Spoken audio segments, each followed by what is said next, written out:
Hey everybody, welcome to another drive-through digital review. Today I'm going to talk about Agricola, as you can see here. Really, this game needs no introduction. It was #1 on Board Game Geek for years and years. It's currently ranked #2. I'm going to show you what I think is an excellent representation of that in the digital form. So let's just take a quick look at the settings here. It's got a rule book here, it's fine. The tutorials are excellent. There's various different tutorials. The nice thing for people that have played the board game is you could probably just jump here to the intro for advanced players. It does a real nice job of translating what they've done here in the digital form from the board game form. So if you don't really need to know, the actual rules of the game, you just kind of need to know what the interface is telling you. This is perfect, and it's just a couple of minutes long there. It's really good. The other nice thing here is the card gallery. So if you want to look at the different types of cards that are available in the game, so we can look here at some of the minor improvements there. And so you can just kind of get an idea here. Now, only the E deck is available in this edition. There's no, what are the other decks? I and K, I think. And then here you've got the occupations here. So if you want to kind of get familiar with the cards, that's very nice. So let's back out of here. We'll go in here. I've got a game in progress offline. You can play on or offline. I haven't played online yet. I've just played a couple of games against the AI, which is, fair, I guess you could say. I'm not really good at this game, so I'm not a good judge of the AI. Okay, so you can see here we've got the basic board here, and it's actually quite daunting, and it's pretty much overwhelming, even after having played a couple of games. But the one really nice feature here, so you can see up here, there's a little question mark. So if I click that, it's actually going to bring up all of the different spaces. So this is somewhat what I'm used to seeing here, in the board game itself. So I can see this place will give me, it's got 3 wood currently available. It's going to generate 3 wood every round. You've got 2 wood here, 1 clay here. It's going to generate 1 every round. You can see here's the start player where I can build some improvements and all the different places like that. And then here, you can see that these are actually going to become available. So if you're not familiar with Agricola, you basically have workers. So I've got a guy down here. I can take and drag him to the different spaces, then take a different action. Well, some of these you can see stage 1 there, and then stage 2. These are not yet available. They've got a little lock icon there. But this spot here, you can see this has become available. So you can see what possibly can become available, and then each round a new one will become available for your workers to place on. So if I wanted to go here and maybe get some reed, I can drop him there, and you can see it dropped and gave me a reed down there. And then I can go ahead and hit that and end my turn. But if I want to undo, it's really nice. I just hit the undo button there, and then it goes back from there. So I really like this little question mark thing here to show me all the different actions like that. And the next thing that you're going to be looking at here is your farm. So if we click this little icon here, we can go up, we can see our farm. As you can see, this game's just started. I've got 2 little rooms here with my workers. I've got fields to plow, pastures to make here.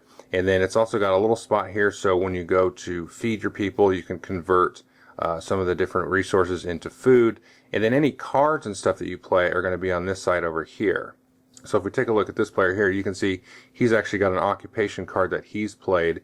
And then these are going to line up in a line here. And then you've got improvements that are going to show up here. So you can take a look and see, what everybody's played pretty easily there. So now we're going to go back to the main board. And then if you can take a look down here, you've got easy access to see all the resources that you have.